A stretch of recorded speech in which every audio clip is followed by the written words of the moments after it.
Hi, welcome to 10th Year Seniors' third podcast. I'm John Mark Nutt. I'm Dakari. I'm Tage. And I am the resident Big Blue fan. Still on my high from the Big Blue Bahamas tour. Trying to come down and do this podcast. It's going to be very difficult, but I'll do my best. By the way, my name's Ronaldo Dorset.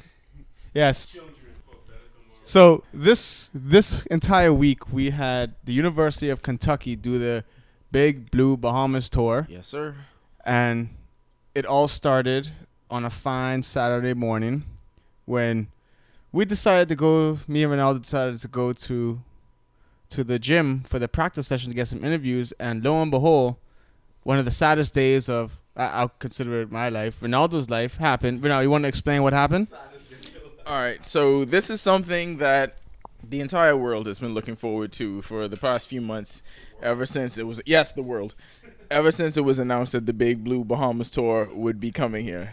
So the first day of the tour, the teams are supposed to come down and, check at the gym, have a practice session, and we were going to go there and get some footage. But when we got to the gym, all the players were leaving, all the fans were leaving, and it was a pretty devastating moment, I'd say. It hurt. It cut me deep. But I had to look ahead and remember that the games hadn't started yet. We still had a full week left to go, and what a week it was. You and John were so sad that day when I saw you all afterwards. It was a pretty sad moment, I have to say. I mean, yeah, when you see the buses come in with the police motorcycles and everything, I mean, I was going back into my groove. I was like, oh yeah, this is big time. This ain't no rinky dink little league thing that we're doing. This is the big show that's here, that we're gonna go get some interviews. And you know what happened? They just left us stranded. But it was fine though. It ended up being fine. Like I said, we had a full week of games after that. I'm just gonna start off by saying it was a great six exhibition games that UK played. The fans were down and created the Big Blue Nation was out in full force. I think everyone can agree with that. Although we lost one game, we still finished 5-1. The most important part was that people got an opportunity to see the team well ahead of time. And at this point, as a college basketball fan, that's all you really want. You want to see the freshmen that you've heard so much about. You want to see how your upperclassmen improved coming into the year. And like Coach Cal said, I think all the goals that they set prior to this tour, they were able to accomplish and they achieved over the course of the last 10 days. Oh, yeah, Coach Cal, that's our homeboy right now. I mean, interviews with Coach Cal, Coach Payne. I mean, anyone you could imagine. We had an interview with all the coach. I mean, it was awesome. I mean, I had a great time. Remind me of the good old college days of just reporting. I lost 5 pounds this week just from this Big Blue tour, the best diet I could think of. I lost 5 pounds from sweat, just from running up and down, just trying to follow everything. Or maybe just like networking and John running around making friends with everyone in the gym who had on. In addition to the Big Blue Bahamas tour, it was also the John Mark Nutt Friendship Tour, who somehow made friends with every athletic director, every blogger, and every journalist from schools that are visiting the Summer of Thunder.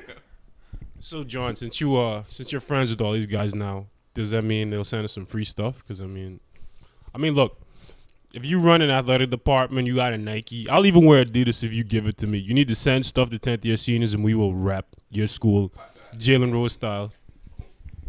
Look, the videographer from Kentucky, when he was here, he didn't have a mic stand, so 10th year senior was grateful enough to lend him one, and he actually gave me a University of Kentucky shirt, which I had to give to Ronaldo because that's his team. A nice dry fit. The University of Cincinnati associate athletic director is now me and him are like best friends.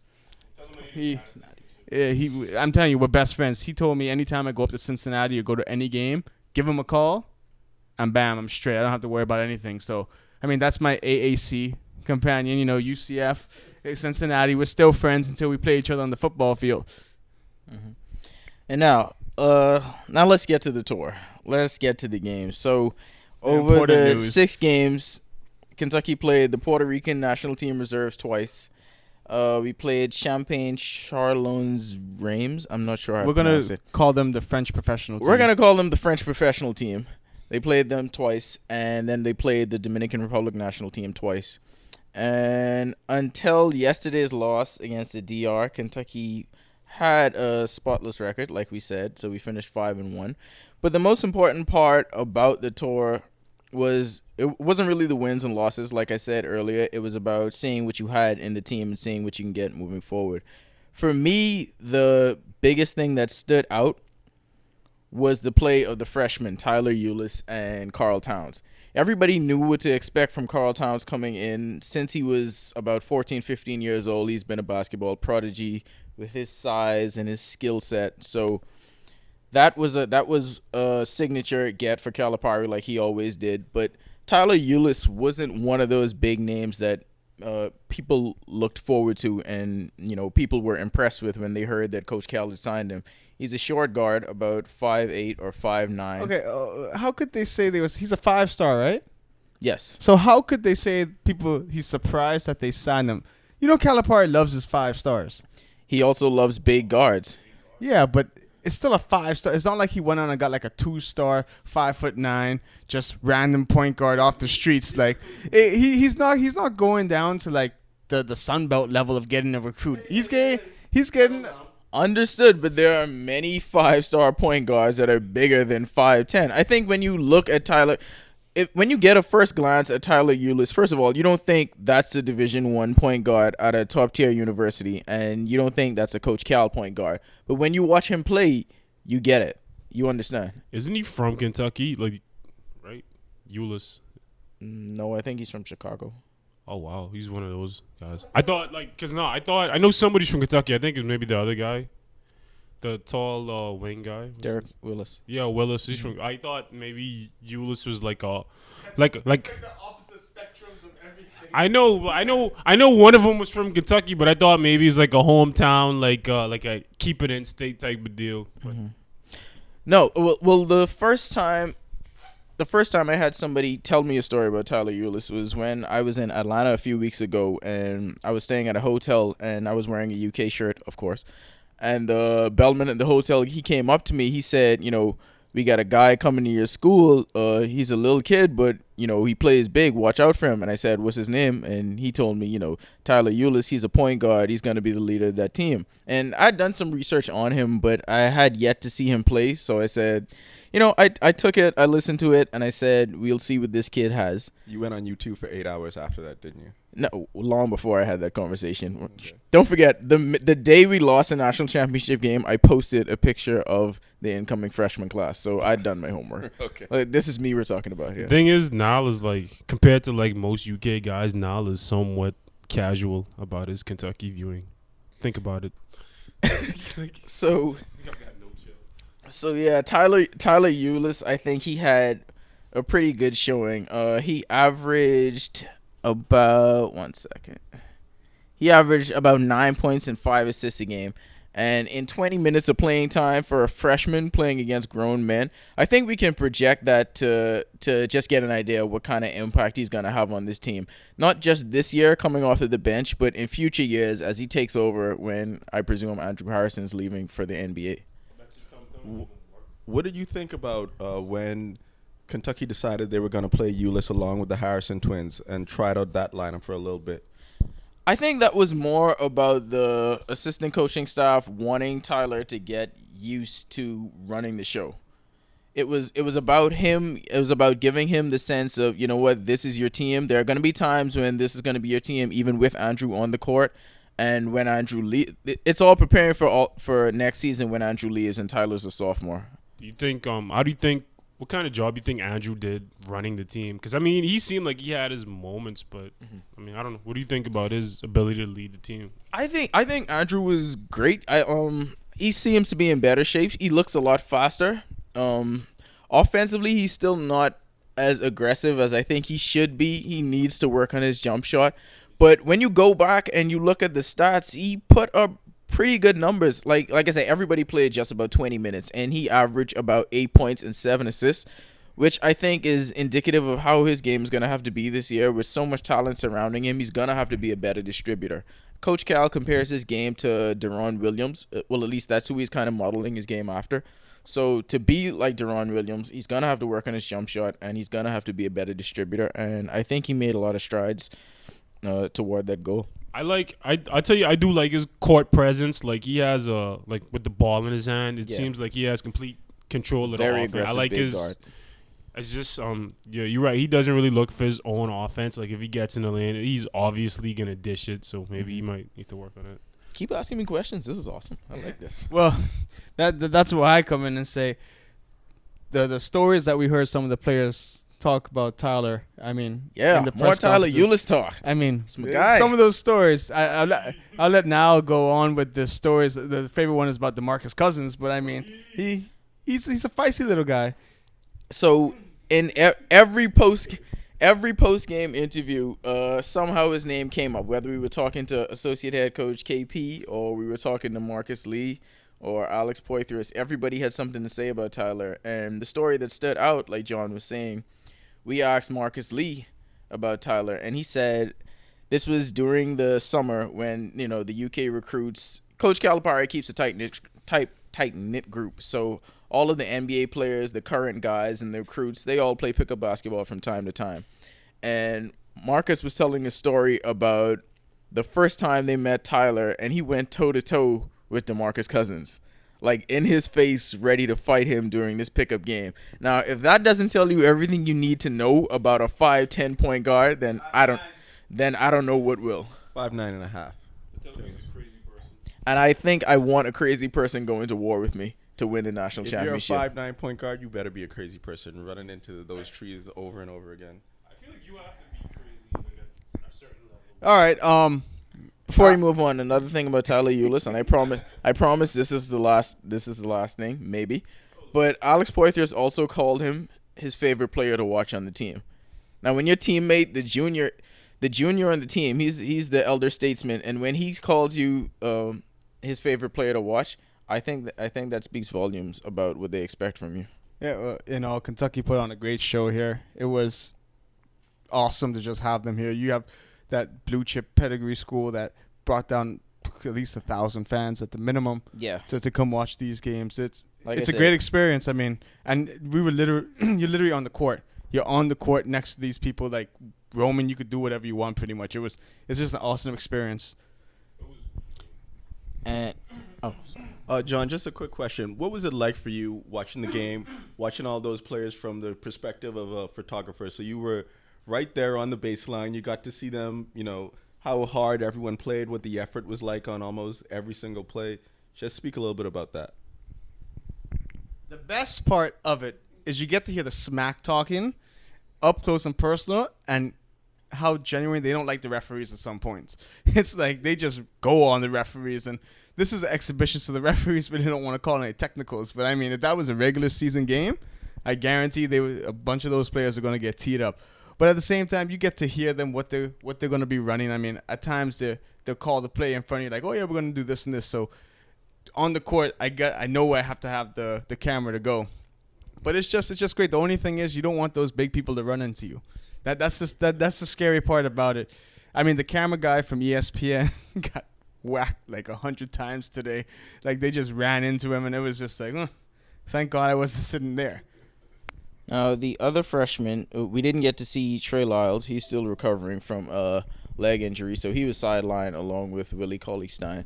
But we saw a lot of Karl Towns. He had 2 double-doubles. He was kind of, what everybody expected. We expect him to be a transcendent big man, and you saw flashes of what he could do.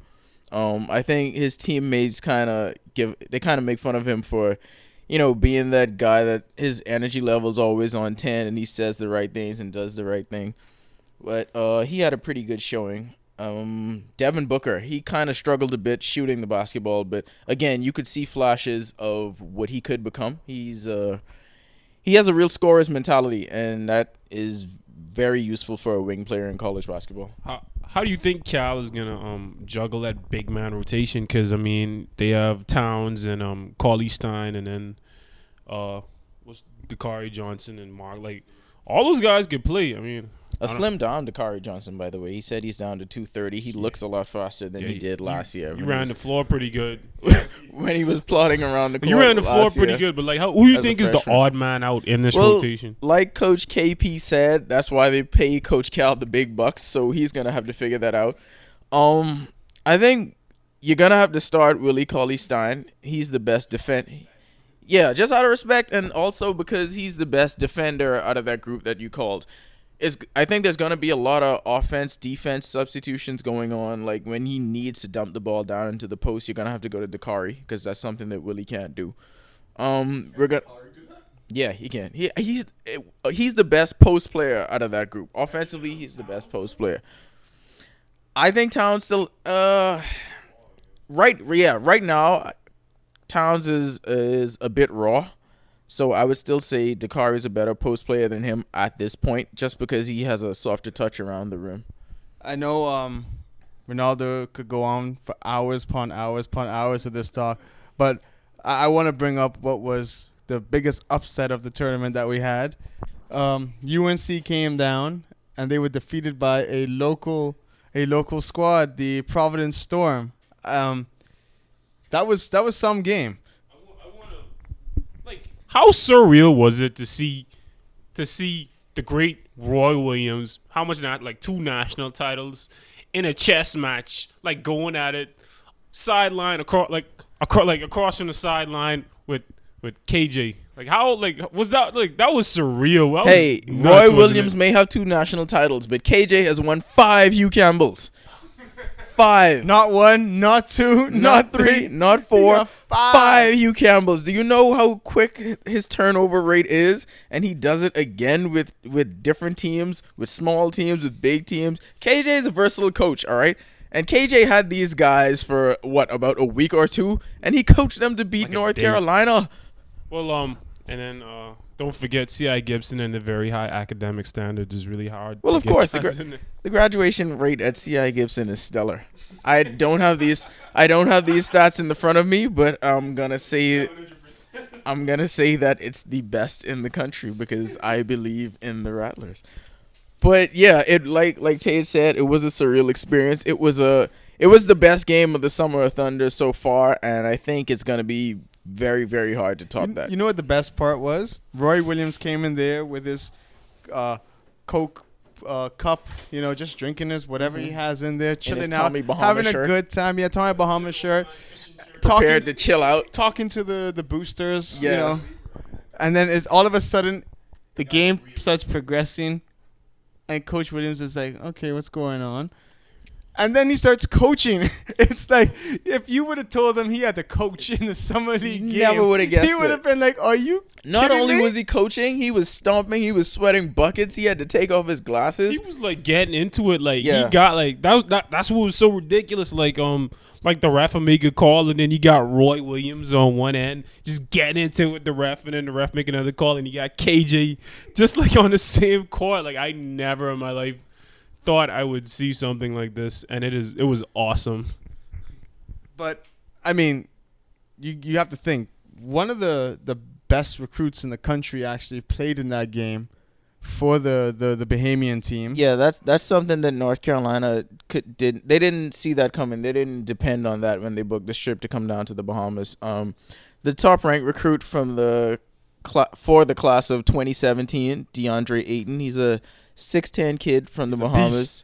He now goes to high school in San Diego, but he's been the talk of grassroots basketball in the United States this summer, just at camps all across the country. He's just been shooting up the recruiting ranks, and he basically will have his choice of where he wants to play college basketball in 2 years, but hopefully it's Kentucky. But I think Roy Williams might want to get him on the squad out there. He came out there and, as a high school sophomore, scored 18 points and grabbed 17 rebounds against one of the most well-known programs in college basketball history. That's impressive. When you consider how raw he is and how much he's going to develop as he fills out, you can see the sky's the limit for this kid and why so much people want him. If he's 6'10", I'm like 5'8". Like, he's not, like, I'm a hair over 6'8", and I'm like shoulder height to him. And he was not that tall last year either. He's easily over 7 feet tall. Yeah. Easily. He's 6'10" and growing. He has a nice game inside. He can extend it out to 3-point range, as you saw in that game when the team was making a run. He just pulled up and he hit a 3-pointer. He has a really polished offensive game, and despite the fact that he was getting pushed around underneath the basket, like I said, he still led the game in rebounding. He still had 17 rebounds, and just another impressive thing that he can do. And he's a very humble kid. I mean, me and now after the game, we ran down to go get an interview with him, and he spoke about his Bahamian, how proud he is. So let's take a listen to that. No, I just put God first to let me not get big-headed and slow everything down. I'm young, but it's good. It's good to start from young and build it up. It's my roots. That's it. Yeah, so you can hear from him how proud he is of his Bahamian heritage, like John was saying. So I advise everybody out there to remember the name DeAndre Ayton. Get your jerseys now, because jump on the bandwagon now. In 3 to 4 years, we're all gonna just be fans of whatever team he goes to, and I don't care who it is. We're all gonna be DeAndre Ayton fans. If it's the Lakers, I'm gonna be a Laker fan. Everybody listening to this, if you're in the Bahamas, you have to be a DeAndre Ayton fan, and it's not even close. I was really impressed with his rebound. Like you said, he got pushed around, but most kids, like I coached kids before, like most kids like that age, you really have to get them. You got to tell them to get on the boards, but he rebounded very well. He was playing against college he was playing against college upperclassmen, guys that are juniors and seniors that have been in weight rooms, for religiously for the last 3 or 4 years. So, and how much do you think he weighs? He has to be at like $180 at the most. Like, nah, he's bigger. He's bigger than that. So? I mean, he's really skinny. Just based on his height alone, I'm gonna go ahead and say he's big. He's bigger than that. I'm gonna say he isn't. Well, we're gonna have to research that and come back. But he's a skinny kid. He looks like he's about based on his height and his build. And he looked like he packed some more weight on his frame since last year. He has to be at least 215, 220. Yeah, which is still very small for somebody his height. But yeah. 220? Yeah. He is over 7 feet tall, bro. It doesn't matter. I remember the guy. What's the guy's name from Memphis? Joey Doozer. What was his name? Anyway, some guy from Memphis. He was like 6'10", and he weighed like 160 pounds. It's someone. It's like. I saw him in person. He's closer to like 6'7". I saw him in the movies and online. He's like 6'7", and he's super small. Yes, I saw him in the movies. What an awful name drop. In addition, worst name drop of all time. Thank you. It caught me off guard how small he was, though. He was supposed to be 6'10". He was not. He was like 6'8". Well, I was taller than him. In addition to DeAndre, the Providence Storms had a very talented team. You had Keno Burrows, who's a pro player and one of the best in the country, I might add, and he was really getting after it after UNC. From watching the game, I'd say he was the leader of that team. He was getting after it with guys. He was controlling the ball. He was making plays. He was scoring. Keno did a really good job. You had Jeffrey Hanfield. He had about 8 assists that game. He had the go-ahead assist to Ernest Saunders, who hit the three-pointer to put the Storms ahead. And that shocked everybody when he took that shot. Ernest had a good game. And you had guys like Eugene Bain, who's a NPBA star, I'd say. He also had a good game. He had about 13 points and 8 rebounds. So, it wasn't a team that they just threw together at the last minute. This was a really good group of talented guys, and they gave North Carolina everything they could handle. You know what I love though? There was so many North Carolina fans from here who came to the game, and you could see during the game they were like quickly taking those shirts off. And it's just like, I can't be repping the losing team. Yeah, there was this one guy that came. He had on a North Carolina shirt, a North Carolina hat, and they're like, dude, you're from the Bahamas. I hope you went to North Carolina. I don't know him, but I hope he. I don't know him, but I hope he went to North Carolina, because that had to be one of the most bonehead moments of the day, to be out there in your full North Carolina gear and to watch him just go down like that to a group from the Bahamas. But of all the Summer of Thunder games, that game had a good crowd. Like, it ain't Kentucky. Let's just put it that way. Let's just throw anything cannot compare to the amount of people Kentucky had. No one's like Kentucky. But there was at least a couple hundred people in there watching that game, and they had a great treat. I assume heaven is like Kentucky. What did we learn about North Carolina from that game? Because like, what did I wasn't too impressed with them, so I don't know. What did you guys see? I saw they had people who could jump really, really high. The second game, which they won by like 1 billion points, they started nailing their shots. That was the problem. They weren't hitting the jump shots. If they hit the jump shots, they'll be a scary team. And they're young. They're a very young team. I think they have like 1 senior or something on the team. Yeah. So I mean, it's a ridiculously young team. So I spoke to one of my new friends from UNC, and he was saying the reason why Roy came down here was to give these kids experience of running the offense and doing everything they need to do with basketball because they're just so young and raw. I think at the end of the day, North Carolina is going to be fine, though. They had a lot of young talent, and you can see that it was promising. They had open jump shots, and like you guys said, they just were missing their shots. But they were a really fast team, and they weren't expecting the level of talent that the Bahamian team had out there. And the Bahamian team came out there, they were running plays, and every time they would be down by 7 or 9 points, they would go back to Keno and DeAndre, who would get back in the game. Our talented Bahamian team. Well, UNC came out an hour before to do warm-ups and pre-game things. Our talented team came out like 3 minutes before the game and just threw up some jump I'm actually shots. going to write about this, but the legend of DeAndre Ayton grew by leaps and bounds because he ran in 2 minutes before the game started. He ran in time for the jump ball. Like He ran in 2 minutes before the game started, changed, and he went out there and balled all the way out. Get your jerseys now. Yeah, UNC really. I mean, Roy Williams, I think he kind of happy that he saw that talent because now I guarantee you he's going to be recruiting him like crazy. Good luck. I like to point out that the last time North Carolina brought a young team in here, it was when Hansborough and those guys were freshmen, and they won a national title. So maybe it's like a Bahamas bump or something. Maybe I like to think that's a good omen for North Carolina. Maybe they don't win a national title this year because they can't beat Kentucky, and we'll see December 13th. Marcus Page, by the way, was a huge disappointment. And if that's what he scored like 2 points in the second half. I mean, if your superstar player does that's not a good sign. If that's what you're gonna bring to Rupp, good luck. Good luck, buddy. Homer. Look. Let's be real. Kentucky looks good.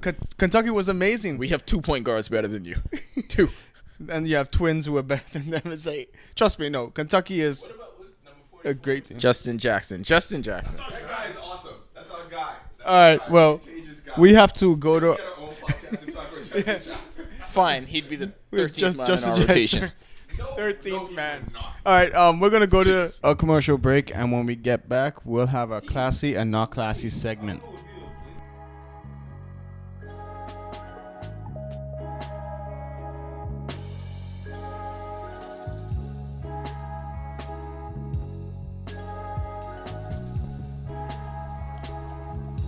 We at 10th year seniors consider ourselves a very classy bunch. Classy enough to tell you what's classy and what's not classy. So we present to you our ongoing segment, That's Not Classy.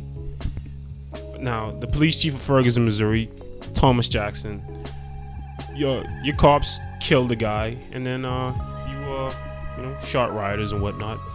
But the Class C coup de grace came in a press conference 2 days ago when you managed to mention that a robbery also happened at that time, even though the kid who got shot didn't have anything to do with it. So I see what you're trying to do. It's a black kid, it was a robbery, he must have had something to do with it. But come on, man, that's not classy.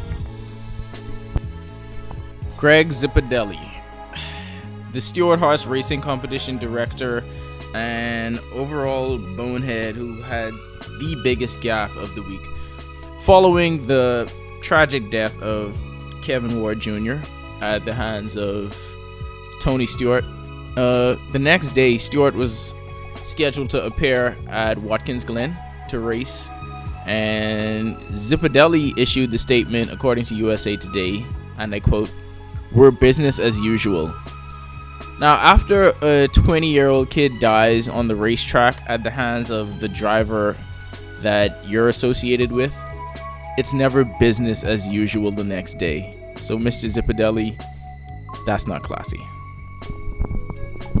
University of Cincinnati, UNC, and Kentucky bloggers, Twitter followers, whoever it is, for following 10th year senior and putting our stuff on their website. That is ultra classy. So classy.